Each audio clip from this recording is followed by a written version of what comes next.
Hello and welcome to Women in Film's Laptop Cinema Club, the series that brings you intimate conversations with the talented female creatives making the media you love. I'm Ebony Adams, Manager of Public Programs, and I'm delighted to have you join us for a conversation with Zeina Durra, the writer and director of the new film LUXOR, which premiered at Sundance earlier this year. Ms. Durra is a British director of Middle Eastern and Bosnian descent, whose directorial debut, The Imperialists Are Still Alive, premiered at Sundance in 2010, and was an award winner at the Warsaw Film Festival. LUXOR is her second film. Joining Ms. Durra to talk about LUXOR and about her career is Emmy Award-winning writer-director Iman Zawahry. Her work is screened all over the world, and she's just completed work on her debut feature, Americanish. She's a professor of production at the University of Florida. And now I turn to Iman Zawahry and Zeina Durra. Thank you so much, Ebony. I'm so happy to be here with you, Zeina. Thank you. Congratulations on such a beautiful, beautiful film. I'm sure you've heard that all year, but I had the honor of watching it yesterday and it was just so great and fascinating. I'm actually an Egyptian American, so it meant a lot to me as well. So to begin, can you tell us what inspired you to tell the story? It came just from a very deep, so my first film was very funny and very different to this, and this one just came from a deep place of sadness, of mourning. And I had this dream where this woman was walking through Luxor, and I kind of unpacked the dream and then decided to, I was talking to my a friend of mine who's a DP about how I was down because the film I was going to make, which was almost there, literally cast, and everything wasn't going to happen. And so we were talking about it, and I said, but I had this dream, and I felt like just going out and making a film, and to hell with it, I hate waiting around.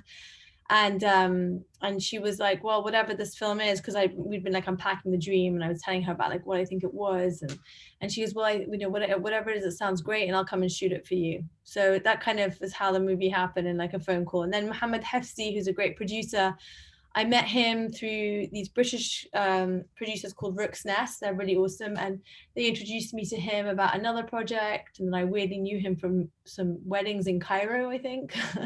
And I'd seen him around, as one does. And we had some good friends in common, we realized. And anyway, we kept in touch, and I just texted him and I was like, hey, I had this idea. I want to ask you, how can I make a movie in Egypt for nothing? And he goes, well, I'm in town, let's meet up, I'll talk to you about it. And he was literally almost next to my house, so I went and I saw him, and which is crazy because I thought he'd be in Cairo, but he was literally down the road. So I had coffee with him, and he's like, well, I'll make the film. I mean, I've never had such an easy ride trying to make a film. Wow. I mean, that's a dream within a dream, girl. Congratulations for that. That's quite amazing. But I think I had such a hard time in between films because I kept on I have 3 children. Well, we have 3 children, and I think I had to move also because I was a New York-based filmmaker, and I had to, because I went to NYU grad film, and then I had to move to England, and England's very closed and cliquey, and I'm from here obviously, but it's I left, and then I came back. I left at in my early 20s. I came back in my early 30s. Mid-30s, so it just was a whole trying to navigate a new thing, and I was just really, it was almost like a gift that it kind of came together so quickly. That's amazing.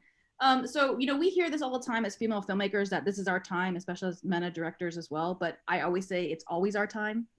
So, but can you tell me why you chose to tell this story in this film now? I'm the worst person for zeitgeist and that kind of stuff.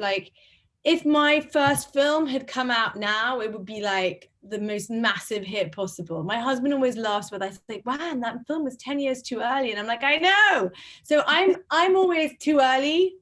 And I think it takes a while for people to catch up, just because I'm such a mix, and I'm such a kind of mix that for me, it all seems really obvious, but it's only really obvious for the next generation who are now getting their voice. It was because I've already, my mother grew up in England because she's Palestinian Bosnian. So she was sent here when she was she was she was 6 or 7 years old, when she was sent to boarding school, because they had to leave. And I think that, so my family, really English, but not. And then I have the whole Bosnian element. And and then we obviously speak, grew up trying not to speak Arabic, which is my children are now doing the same thing. So I think that, you know, but now the thing is that what I'm trying to say is that I feel like, yes, it's always a time. I'm very suspicious of this now is your time, because honestly, if I tell you some of the anecdotes around this movie and like the publicity for this movie, and obviously you're competing with like COVID and the American election, whatever, you know, everyone's like, oh, Zeina, you're going to be on the front cover of every. I'm like, no. That is that really what you want? But B, also like, it's no, just because you're one diverse voice, there's like 50 diverse voices, you know? So, and they always feel like if they've done one diverse voice, they don't have to cover the others because they've done that box. And it's not malicious. It's not a plot. It's just your invisible, it's the way they think, you know? It's like they see, it's a bit different in the States because you're obviously there's crazy race problems and issues, but you are still considered American, right? So you can say I'm an American Egyptian. It's very, in England, it's this very invisible, you also have it in America, it's very invisible, let's say. So they don't realize that they're doing it. Do you see what I mean? They think they've ticked the box. They think they've been diverse. Okay, now let's just go back to what I'm used to, what I'm comfortable to, which is, I suppose, natural in a way for someone. Is it right? No. But so I think I'm not relaxing. I still know it's going to be a really interesting journey for me to make these films. And I think for me, the way I look at it is the more I make, the more people will get it. And the more I'll have this body of work, and if voila, that's it. And I'm just not looking around. I'm just got my head down and I'm just doing it that way. And I think if you start to think about, oh, this is my time, because they always choose just one or two people for that time. And then often those people aren't the people that then have the long careers. If you look in history, there are these names that flash up. But then if you look at all the people you love, they've just been at it quietly for years, you know? And that's really what I'm interested in. The prize is making a really good body of work, which is my work, which I am sharing, and everyone's being very generous so far with how they're receiving it. And that's what I'm doing. I'm exploring. And you know, that's kind of how I view it. That's great. And we actually have the same, I mean, that's how it is in America too. It's like, I'm not American enough. And if I go to Egypt, I'm not, you know, Egyptian enough. I mean, we're always in the conflict of civilization. Oh my God, even in Egypt, this is the best. Okay. So, sorry, I keep on speaking in Arabic because I think like, you know, I'm English, but obviously I'm Arab. My name's Zeina. Like I kind of like, obviously I'm half Bosnian. So sometimes that throws people because they're like looking at my face like, well, you're not 100%, are you? You're half. And I'm like, whatever, like I'm Arab. But the really funny thing is that when I'm there in Egypt, this is the best. Like I think of myself as I'm at home in Cairo, Amman, Beirut, Tunis. You put me anywhere in the MENA region, I feel at home. I speak the language, they're my people, it's all good. In Egypt, it was so funny. And then you realize like that even though you're feeling like all like kind of, yeah, you know, I'm Arab and I'm there, but then the Egyptians will be like, yeah, well in Egypt we do it differently to the way we do it here and there. And then you have all these like funny little kind of nationalistic kind of battles going on, which are like, for me, seems so silly because I'm like, guys, you don't understand. We're all in this together. We're all the same. Stop this like ridiculousness, you know? So it's very funny because my romanticism about my pan-Arab kind of Nasserism kind of totally was like, whoa, these guys are actually like, oh, she's foreign. I'm like, how am I foreign? You know, like when I was making the film, it was really funny. And then, so that was a really interesting moment for me when I think someone on the crew was like, literally didn't say I was an ajnabiya, but there was, which means foreigner, but it was like, literally they were acting like I really was one and weren't giving me the kind of, and I found that very amusing. And then oh yeah, 100%. I actually have the same experience. You know, my Arabic is really bad because, like you said, I spoke to my mom in English and not when she speaks to me in Arabic, which is a huge mistake. Yeah. So it's very childish. So anytime I would try to act, you know, like I'm speaking well, the first question they always ask me is "Inti min fin?" Like, where are you from? Yeah. I get so agitated by that question. I'm like, look at me, look at my face. Yeah. But anyways, like shooting in LUXOR, right? It was crazy because when I was watching it, I was like, wow. This looks better than when I saw it in real life. Like you guys did such an amazing job. Well, there was no one there. I mean, there were tourists, but like when I went there, you could like when I went to Location Scout, in 2018. I went very end, like November 2017 to Location Scout, okay? There was no one, not a soul. No one in the Winter Palace. The hotel rooms were like $70 a night in that hotel. It was like, you could tell there was tension in the region. I went again in 2018, same thing, barely anyone. Then I got pregnant, and so I couldn't make the film until early 2019 when my baby Kareem was like 3 months old, so I could take him out. But it was really interesting because in that time, and I'd gone out when I was 4 months pregnant, and by the time I'd come back with a 3-month-old baby, which is less than a year, it was busier, but it still wasn't as busy as it had been when I went in the 90s. Do you see what I mean? So it was like, I think the place, it does help that we didn't have crazy amounts of tourists, but we still did have a lot, and we still had them hiding behind pillars while we shot and asking them to like move, because we couldn't lock down the locations. Oh, that's amazing. So you shot, I mean, you just shot kind of as everybody was going through. Like Yeah. And what two things I really noticed is it looked very nostalgic to me. What did you shoot on? So it's not meant to be nostalgic at all. It's just meant to be like well shot, which might be called nostalgic nowadays because nothing's like shot well anymore. It looks like film. It looks like nostalgic to me because that's my childhood. No, I know, but this is the thing. It's so funny. It's like nobody cares about shooting anymore. I'm like, what are people doing? It just upsets me. It's not that hard. Just like get with the program and just do some basic research. So I did. I was devastated because, because of the political situation there, I was told that it would be, we couldn't guarantee that if we shot on negative, that the negative wouldn't be open in the airport, because, Haram, there'd be some guy that would be scared that he would lose his job and then the film would be opened. You know what it's like? It's not like they're not being mean. It's just like they're worried for their jobs, and, maybe he gets in trouble because he didn't check it. And, so we didn't want to deal with any of that. So, and we'd have to fly out because the lab, I think is it in Athens, or there was a lab, we would either fly to London, Athens, I don't know, Beirut. There was like a whole host of different labs we were researching of where we could process it. And I'm a film person. I got really sad we couldn't shoot on film and we had to shoot digital. And it was really hard for me because, there's even an article in American Cinematographer in 2010 when my first movie came out.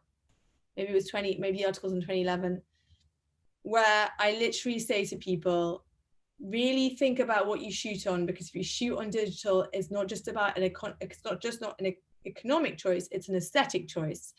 And then I shot on Kodak and everything.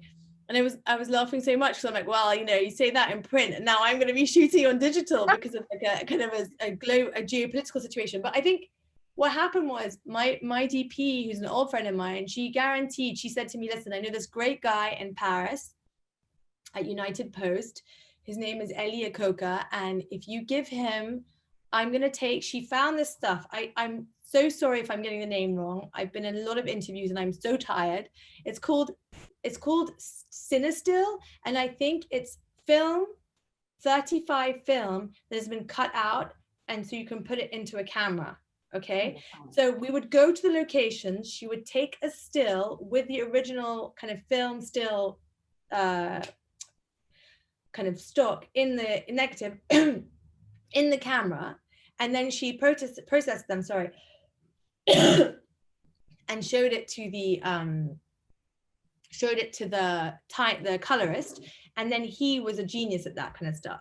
He watched like Agnes Goddard and people like that. He's very, very good, and he's in Paris. And by the way, I did all my sound there. They were just because Egyptian sound, right? Of course. If you're anywhere from the Middle East, you understand that no offense, I know someone's going to be really upset. I'm sure there are some amazing people in sound. I sadly did not have them on our set.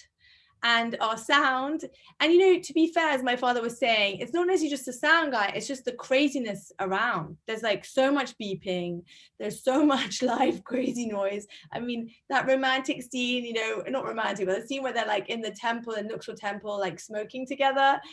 Literally, there was a concert going on in the background we didn't know about. It's so like muscle, it's so Egypt. You didn't know that there was this like concert going on. There's this full on like clapping and crazy and woo, going crazy. And we were like, oh my God. And to think, okay, you've got 40 minutes to shoot the scene before the concert goes back on again. I'm like, really, production? You couldn't have told me? But how, it's not like they didn't know, because probably the concert had just like showed up, you know? It wasn't like, you know, like there's not really that much coordination. Yeah. So that was really funny, because it was like meant to be really quiet, and then you heard like all this stuff going on in the background. So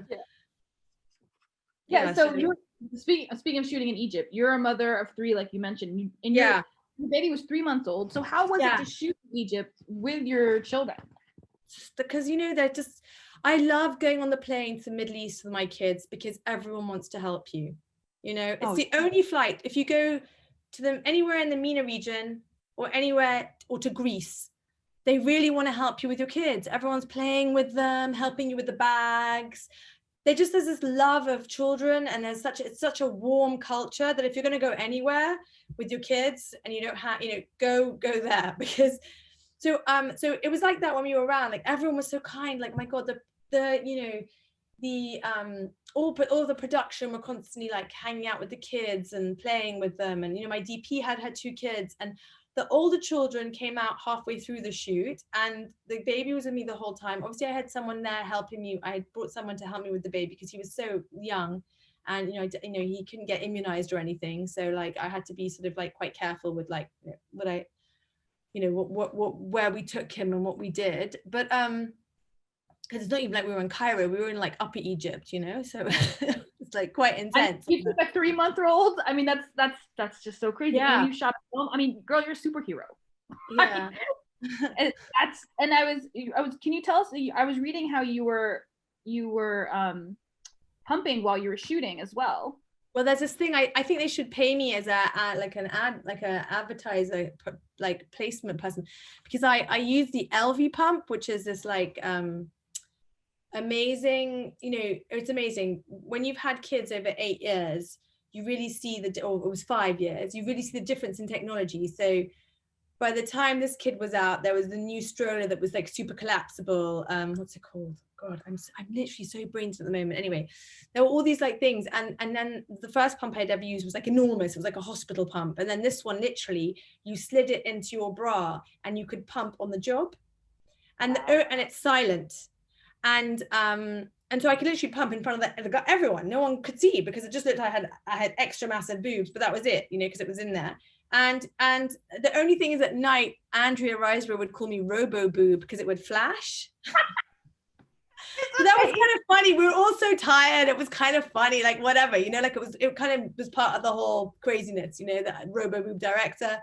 But, you know, we did it. And then we'd take the milk. This is the crazy part. We had to find like a freezer box. So we went to the market. We found a freezer box. Then we had to find those freezer packs. We found them. We put them inside. It was like a massive kind of like project. Then we would take because you don't know where to find this stuff and you don't know if they're going to have it. We would take the milk, put it in the freezer box, give it to the driver. He would drive it to a boat. The boat would cross the Nile, but it's like a 5-minute journey. It would go to the hotel pier, the pier in front of the hotel. Someone would collect it there, and then someone would give it to our nanny. And it sounds crazy, but it was kind of okay because it was like all like 30 minutes, 5 minutes, 10 minutes. So no, like but the milk got there. Wow. When he wasn't on set. Other times he was on set. That is quite amazing. I mean, there's so much that goes in from being a mother and shooting at the same time, and then nursing, and then you just, mashallah, you just did it with ease. Good for you. You know what? I honestly don't think it's that impressive. I just think that like the more you have on, the less you think and you just do. You know, like if I had one thing to do, I'd be freaking out. But because I had like 15 million things to do, I just kind of went with it. I think that's the great thing. I think that's a very female thing as well. Like the more stuff you have on your plate, the less time you have to fuss. Like I said to my husband, I want a 3rd child. So I just there's just so much that it's almost like we just can't think about it anymore. We can't sweat the small stuff. You just got, you know, because then there's just so much going on that and I feel like that on set, like there was so much going on. I literally would go to bed. I'd come home some nights and all my kids were in my bed. like, you know, I'd come home from a late night shoot. They hadn't seen me, poor things, for so long. And then like they'd all be in my bed, like piled up, and then I'd get in with them. And then someone would knock on the door because they'd forgotten to give me some kind of cool sheet. And then I'd like have to crawl out of bed at like 1 a.m. and then wake up at 4. And you think, and when I look back at these photos, I'm like, oh my God, how did I do this? But it's just like anyone who knows, anyone who's in production, you just get through it. You know, sometimes you haven't slept for days, but you just get through it. And that's kind of the fun thing. And that's also the great thing about film, because then you can have some time off afterwards, right? Like, you know, so like my husband's job, it's crazy, and then you have to go in the next day. It's always crazy, you know. With us, we have crazy moments, and then you can have like at least a week off, you know, and then you get yourself and then go on to the next thing. Yeah.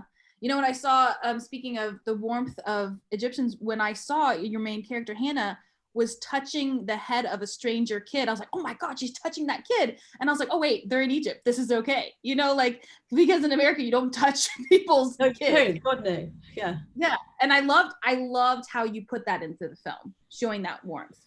And speaking of Hannah, I mean, I thought it was a great fish out of the water story. So how did you choose her as a protagonist? I knew that whoever did the role had to be a really good actress, had to have a fragility, but then it sounds so corny, but like be fragile, but super strong. And like, I didn't want her to be like a weak, because the movie's not about a man saving a woman, you know, it's the movie's about a woman saving herself. And the man is almost like a representation of her looking at her past to understand where she went and where she's going and who she is. You know, sometimes you have to look at your past to understand where you are. And that was like that. And then they kind of give each other, like give like, she gives life a second chance, right? And that was the male kind of thing in it. I think I really needed someone that was like going to portray that and not be some like victim. And someone who had made that choice to put her career above all else. And she's a very good actress. I really was worried because she's so blonde. So even if I don't normally cast a Middle Easterner, I cast people with like my kind of coloring, you know, like maybe or some way, like maybe just even just a brunette, you know, like I've never, and so it was really interesting for me to cast like such a blonde, white girl. And then I had to really sort of think, because if it was a brunette, there would be nothing loaded, but because she was so white, I had to really make sure. And like, it was really interesting for me because obviously like, I don't have those issues because I'm like, I feel like I fit into the landscape, even though we joke that like, you know, we might not, but we feel like we do, right? So then I had to really analyze like how I was going to show this in a way that wasn't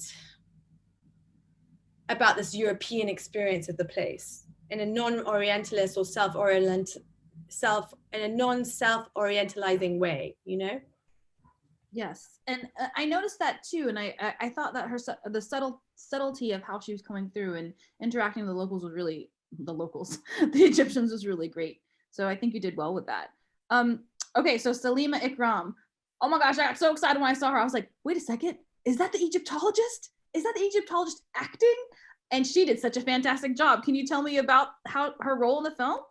Okay, so there is this wonderful a friend of mine who's a writer. She's an American Iranian called Negara Zimi, and she has that magazine Bidoon magazine.